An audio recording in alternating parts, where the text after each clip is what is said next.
Bonjour à toutes et à tous et bienvenue dans Insight, la vie du psy avec Pierre Nantat. Bonjour Pierre. Bonjour Vincent.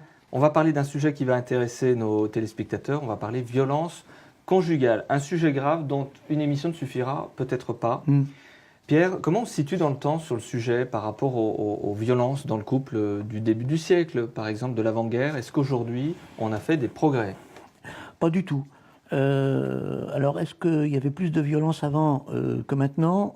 C'est impossible à savoir parce que vraiment, on a commencé à s'intéresser à ce sujet dramatique que dans les années 1995. Pourquoi ça existe encore aujourd'hui?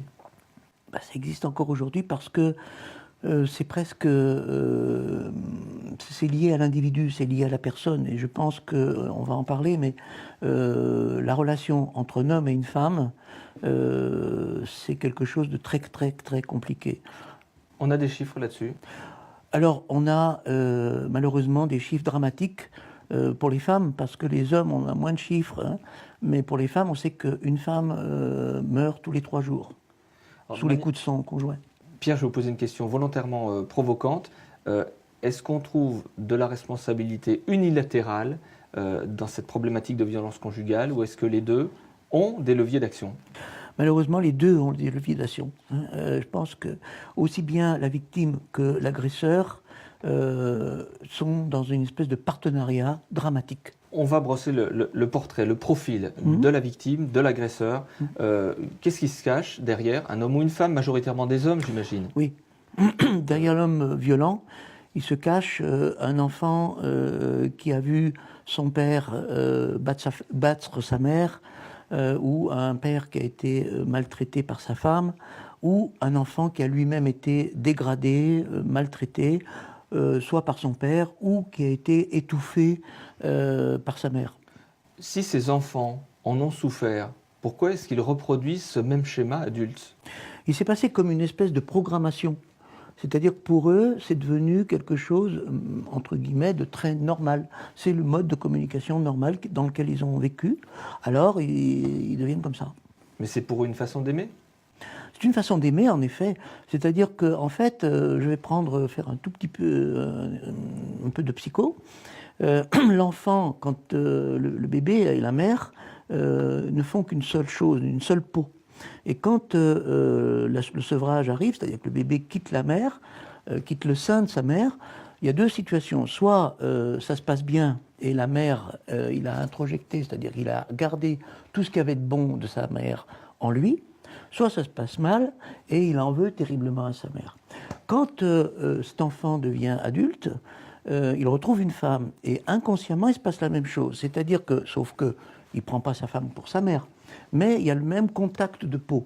Et donc, pendant le bonheur, pendant le moment merveilleux... La passion, donc le début, hein? Oui, c'est ça, la relation amoureuse, quoi. Hein.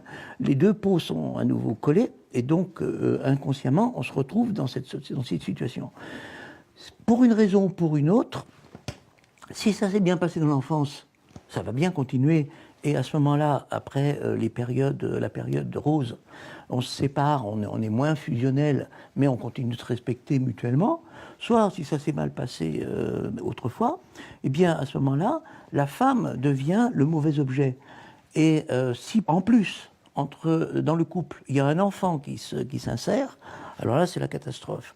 Et donc, pour pouvoir continuer cette relation peau-peau, eh bien, puisqu'elle n'est plus dans l'étreinte et l'amour, elle s'exerce dans l'agression et dans la violence. On a dépeint le profil du bourreau, de l'agresseur. Est-ce qu'il y a un profil type sur les victimes de violences conjugales? Oui, il y a un profil type. Il y a en général un profil chez les victimes. C'est des personnes qui n'ont absolument pas confiance en elles. C'est des filles, des femmes qui ont été dévalorisées, voire même victimes d'abus dans leur enfance.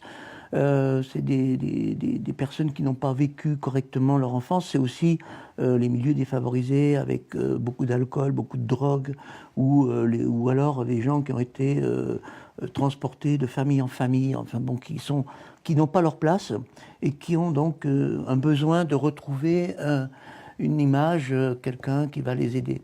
Ça touche toutes les couches sociales? Oui, toutes les couches sociales. Alors, il y a certaines cultures qui sont plus portées sur la violence à domicile, si je puis dire, d'autres qui sont moins portées que d'autres, que ça. Mais ça touche toutes les couches. La drogue, l'alcool, ça peut être catalyseur de violence? Ah oui, bien sûr, bien sûr.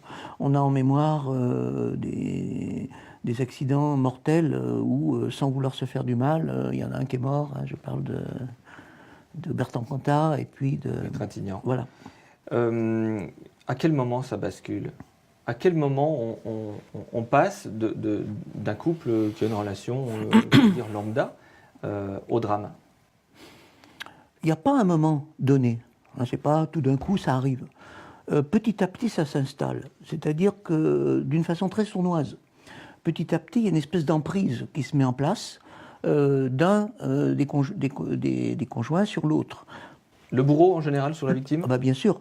Le bourreau va commencer à avoir une emprise sur sa victime. Alors au début, ça ne se passe pas par des coups, mais ça se passe par une emprise sexuelle, une emprise psychologique, une emprise intellectuelle.